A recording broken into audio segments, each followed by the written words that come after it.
혹시 자존심과 자존감의 차이를 아시나요?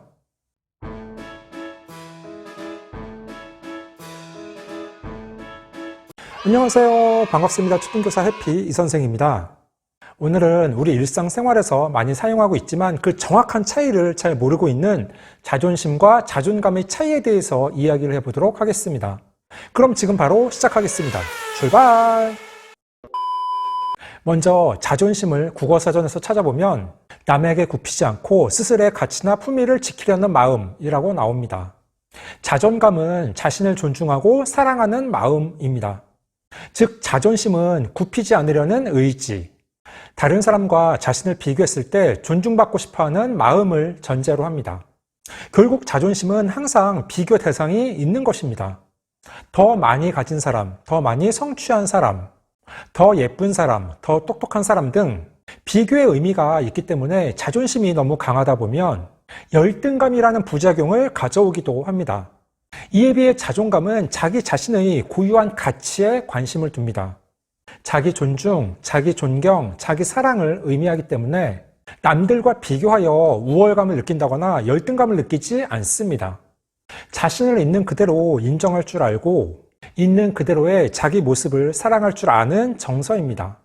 그러면 자존심이 높은 사람과 자존감이 높은 사람의 차이는 무엇일까요?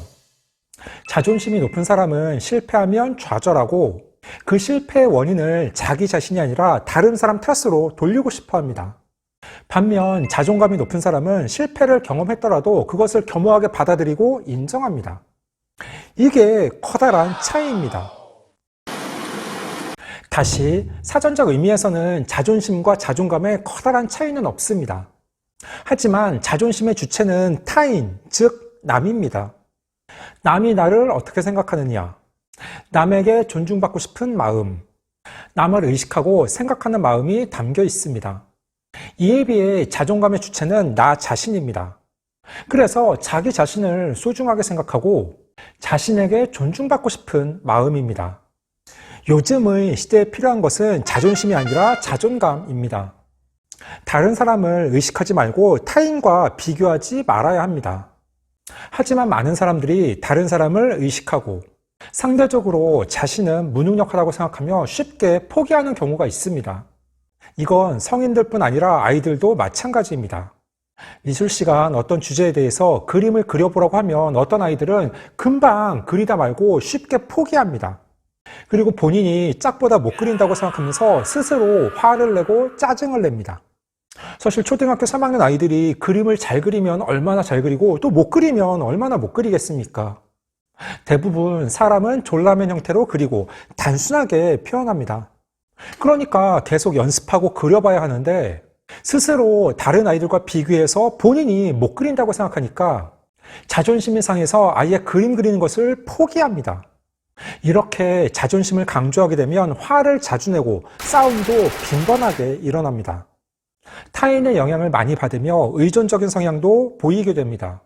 하지만 자존감이 높은 사람은 타고난 성향을 있는 그대로 받아들이며 존중하고 자신에게 타고나지 않은 것을 부끄러워하지 않습니다. 저는 학교에서 독서와 줄넘기를 가장 강조합니다. 그래서 줄넘기의 경우 매달 한 번씩 앞으로 넘기와 뒤로 넘기를 평가합니다. 물론 올해는 코로나 때문에 학교에 온 날이 손꼽을 정도로 적지만 학교에 올 때마다 기어코 줄넘기 평가를 하고 그것을 전부 기록합니다. 이렇게요. 그리고 겨울방학식 날 학부모님께 아이의 줄넘기 기록을 전부 다 문자로 보내드립니다. 줄넘기 평가를 하다 보면 잘하는 아이들이 있습니다. 저도 줄넘기를 잘하는 편인데 어떤 아이들은 끈기가 있어서 줄넘기를 한 번도 줄에 걸리지 않고 400번 이상 넘는 아이들이 있습니다. 그건 정말 쉽지 않은 일입니다. 줄넘기를 잘하는 아이가 있으면 당연히 못한 아이도 있겠죠. 자존심이 강한 아이는 본인이 줄넘기를 2개 넘다가 줄에 걸리면 울어요. 남들이 본인을 지켜보고 있는데 너무 못했다는 생각에 그냥 울어버립니다. 이런 아이들이 의외로 많습니다. 그런데 줄넘기는 똑같이 못하지만 자존감이 높은 아이들은 어떨까요? 줄넘기를 잘하는 아이에게 또는 교사에게 계속 물어보면서 연습을 합니다.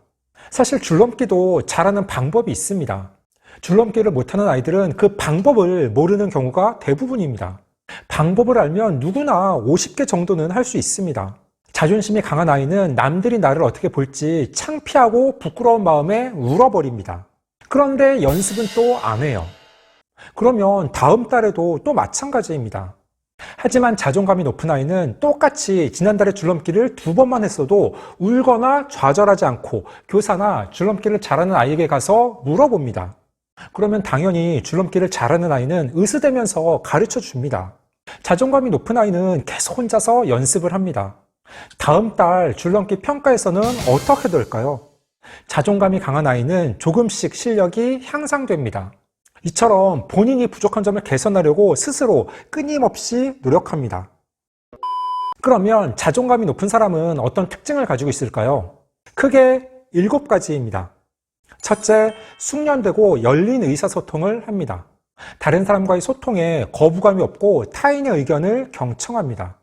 둘째, 자신을 사랑하고 다른 사람의 사랑을 자연스럽게 받아들입니다.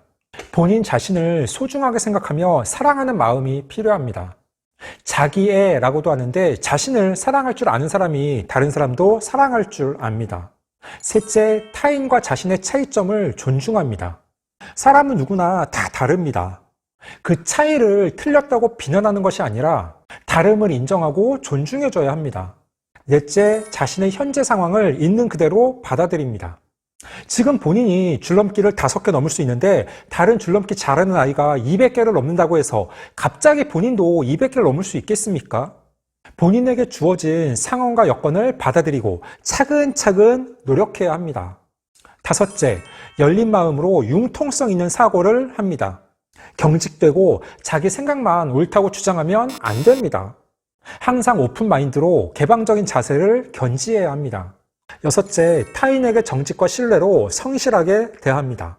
자존감이 높은 사람은 믿을 수 있습니다. 마지막 7째, 새로운 것을 시도하며 모험을 즐깁니다. 실패를 두려워하지 않고 계속 도전합니다.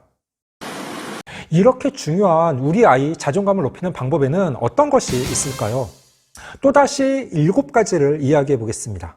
첫째, 부모 또는 교사와 아이가 좋은 관계를 형성합니다. 평소 원만하고 좋은 관계를 형성하고 유지해야 합니다. 이것이 가장 기본입니다. 둘째, 완벽함을 요구하지 않습니다. 우리 아이들은 아직 어린 초등학생입니다. 부모님들께서 아이에게 너무 완벽함을 요구하면 오히려 그 강박에 시달려서 부작용이 생기는 경우가 많습니다. 셋째, 잘하는 것을 북돋아 줍니다. 칭찬은 고래도 춤추게 합니다. 특히 아이들의 경우에는 더욱 그렇습니다. 잘하는 것에 대해서는 아낌없이 칭찬해 주셔야 합니다. 넷째, 80대 20의 규칙을 실천합니다. 즉, 20%의 잘못된 행동을 야단치기보다는 80%의 잘하는 행동을 무시하지 말고 칭찬해 주시기 바랍니다. 다섯째, 스스로 생각하고 행동할 수 있도록 도와줍니다. 아이들이 스스로 할 수 있는 일은 믿고 맡겨야 합니다.